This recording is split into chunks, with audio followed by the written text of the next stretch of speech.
जैसा कि आप सभी को पता है, कल के डेट में माइनर वोकेशनल का एग्ज़ाम होने वाला है और कल के डेट में अलग अलग पेपर अलग अलग स्टूडेंट का होने वाला है। किसी का स्ट्रेस मैनेजमेंट होगा तो किसी का अलग अलग पेपर होने वाला है।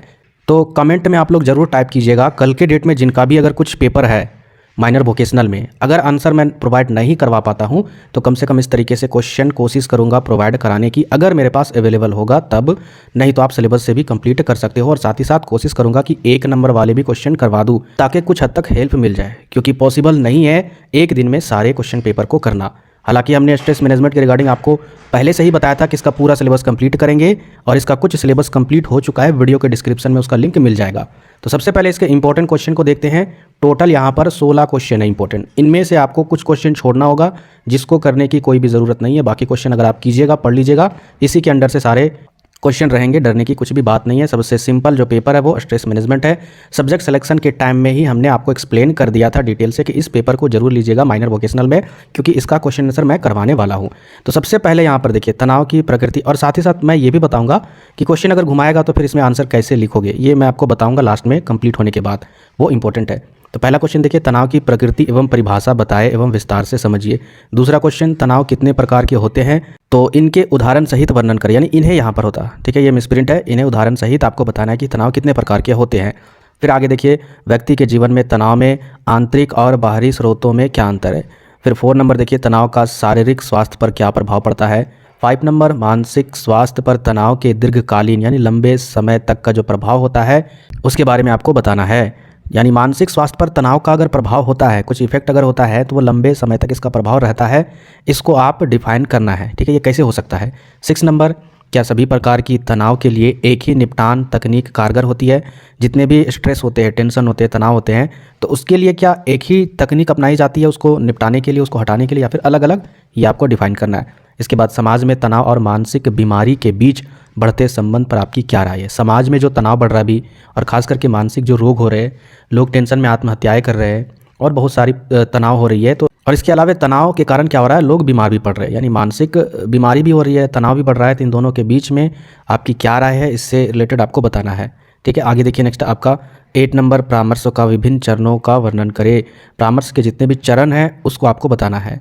तो देखिए चरण और प्रकार अलग होते हैं, कभी भी प्रकार में चरण को मत मिक्स कर दीजिएगा। इसके बाद तनाव प्रबंध में परामर्श की भूमिका क्यों महत्वपूर्ण, यानी तनाव प्रबंध में परामर्श की भूमिका का क्या महत्वपूर्ण है। आगे देखिए नेक्स्ट आपका परामर्श के मुख्य प्रकार कौन कौन से हैं। अभी हमने देखा परामर्श के चरण, अब यहाँ पर देखिए मुख्य प्रकार कौन कौन से हैं। प्रकार तो बहुत सारे हो सकते हैं, लेकिन मुख्य प्रकार और उन्हें किन स्थितियों में उपयोग किया जा सकता है। इसके बाद क्वेश्चन नंबर 11 क्या है, एक सफल परामर्श सत्र के, एक सफल परामर्श, यहाँ पर गुण नहीं होगा, ठीक है, एक सफल परामर्श सत्र के आवश्यक गुण और कौशल क्या क्या होना चाहिए। एक सफल परामर्श होने के लिए उसके अंदर क्या क्या गुण और कौशल होनी चाहिए, ये आपको बताना है। इसके बाद देखिए नेक्स्ट क्वेश्चन, बाल तनाव परामर्श क्या है। बच्चों के तनाव के लिए कौन से विशेष उपाय किए जा सकते हैं। 13 नंबर देखिए, महिलाओं के तनाव परामर्श में किन विशेष मुद्दों पर ध्यान दिया जाना चाहिए, यानी महिलाओं के तनाव का जब परामर्श किया जाता है तो उस समय किस मुद्दों पर ध्यान दिया जाता है, ये भी आपको देखना है। इसके अलावा देखिए, दंपत्ति तनाव परामर्श में सामान्य रूप से किस प्रकार की समस्याओं का सामना किया जाता है। इसके बाद परिवार में समायोजन से संबंधित तनाव से निपटने के लिए परामर्श की कौन सी तकनीकें प्रभावी हो सकती है। परिवार में जो भी टेंशन होते, तनाव होते हैं, तो उसमें क्या टेक्निक यूज़ करना चाहिए तनाव को दूर करने के लिए। इसके बाद 16 नंबर देखिए, विभिन्न प्रकार के परामर्श के लिए आवश्यक दृष्टिकोण और तकनीकें क्यों होती है, यानी विभिन्न प्रकार के परामर्श के लिए आवश्यक दृष्टिकोण, आपका जो दृष्टिकोण है वो अलग अलग होना चाहिए, आपको अलग तरीके से उसको गाइड करना चाहिए, और साथ ही साथ बहुत सारे क्या होते हैं, तकनीकें होती है, ठीक है, तो ये क्यों होती है इसके बारे में आपको डिफाइन करना है। इसके बाद थोड़ा सा आप सिलेबस देख लीजिए, ठीक है, आप यहाँ पर सिलेबस को देख सकते हो, वीडियो को रोक कर और समझ सकते हो, ये सिलेबस है, क्योंकि बहुत सारे स्टूडेंट सिलेबस भी मांग रहे थे, तो आप रोक कर देख सकते हो, ये इतना ही सिलेबस है। अब मैं आपको बता दूं कि आपको पढ़ना कौन सा क्वेश्चन है। सबसे पहले क्वेश्चन नंबर 1 आपको 100% तैयारी करनी है। अकॉर्डिंग टू मैं सिलेबस यहाँ पर छांट कर लाया हूँ, इसे मत छोड़िएगा, कहीं से भी कंसेप्ट क्लियर अगर कर लेते हो आराम से लिखवाओगे, डरने की कोई भी बात नहीं है। दूसरा नंबर भी क्वेश्चन आपको छोड़ना नहीं है। इसके बाद नेक्स्ट देखिए, तीसरा नंबर कोई ज़रूरी नहीं, आप इसे छोड़ सकते हो। चौथा नंबर आपको कंप्लीट करना है। इसके बाद 5 नंबर भी इंपॉर्टेंट है। इसके बाद फिर 6 नंबर भी इंपॉर्टेंट है और 7 नंबर भी इंपॉर्टेंट है, ठीक है, आप लोग इसको नोट डाउन कर लीजिएगा। इसके बाद आगे देखिए 8 नंबर भी आपका इंपॉर्टेंट है। इसके बाद 9 नंबर भी इंपॉर्टेंट है। इसके बाद ये 11 नंबर आपको छोड़ना है, ठीक है, 10 नंबर तक आपको कंप्लीट करना है। उसके बाद 12 नंबर भी आपको कंप्लीट करना है, 13 नंबर भी कंप्लीट करना है। उसके बाद आगे देखिए 14 नंबर भी आपको कंप्लीट करना है। इसके बाद नेक्स्ट आपका 15 नंबर जो है इसको भी कंप्लीट कर देना है। और जितने क्वेश्चन मैंने आपको टिक करके बताए ये क्वेश्चन जरूर कर लीजिएगा, क्योंकि ये ऑल ओवर सिलेबस को टच करती है, सिलेबस से ये बाहर नहीं है। 100% इतना क्वेश्चन कर लोगे, सिलेबस को अगर आप कंप्लीट कर लेते हो, यूनिट वाइज भी खुद से आंसर लिख कर आओगे। क्वेश्चन चाहे जिस तरीके से पूछे, जरूरी नहीं किसी तरीके से क्वेश्चन रहेगा, जिस तरीके से रहेगा। अब मैं आपको एक क्वेश्चन को पढ़कर बता रहा हूँ कि क्वेश्चन किस तरीके से कीजिएगा। जैसे यहाँ पर एक क्वेश्चन है, समाज में तनाव और मानसिक बीमारी के बीच बढ़ते संबंध पर आपकी क्या राय है। यहाँ पर क्या बोला गया कि आपकी राय क्या है, आप इसका आंसर कैसे लिखोगे।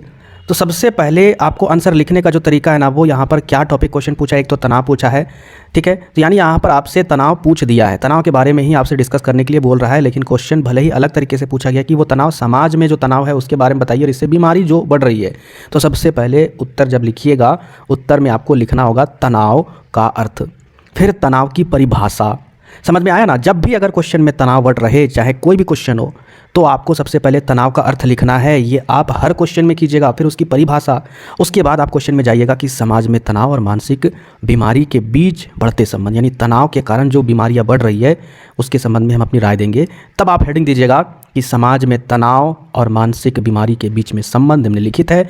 एक एक करके आप पॉइंट्स वाइज उसको डिफाइन कीजिएगा कि समाज में तनाव के कारण शारीरिक रूप से हर व्यक्ति के शरीर में इम्यूनिटी शक्ति घट जाती है, जिस कारण से उनके अंदर में बीमारियों से लड़ने की जो क्षमता होती है वो कम हो जाती है, और इस कारण से तनाव बीमारी को बढ़ाने में सहायता करती है। और इस तरीके से तनाव और जो मानसिक बीमारी है उससे क्या होता है, दोनों का संबंध स्थापित होता है। इसके अलावा ज़्यादा दिनों तक अगर आप तनाव में रहेंगे तो क्या होता है, उससे आपके दिमाग में असर पड़ता है, मानसिक तौर पर बहुत सारी चीज़ें होती है। वीडियो में मैंने आपको एक्सप्लेन कर दिया है तनाव से रिलेटेड सारी चीज़ें, वहाँ से भी अगर आप देखिएगा तो ये आंसर लिख पाइएगा।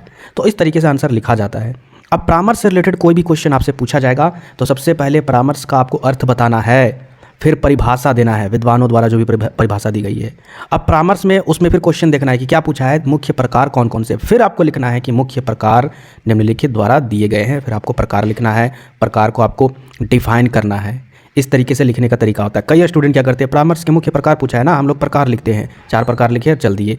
ये गलत तरीका है, ऐसे कभी भी आंसर लिखिएगा मत।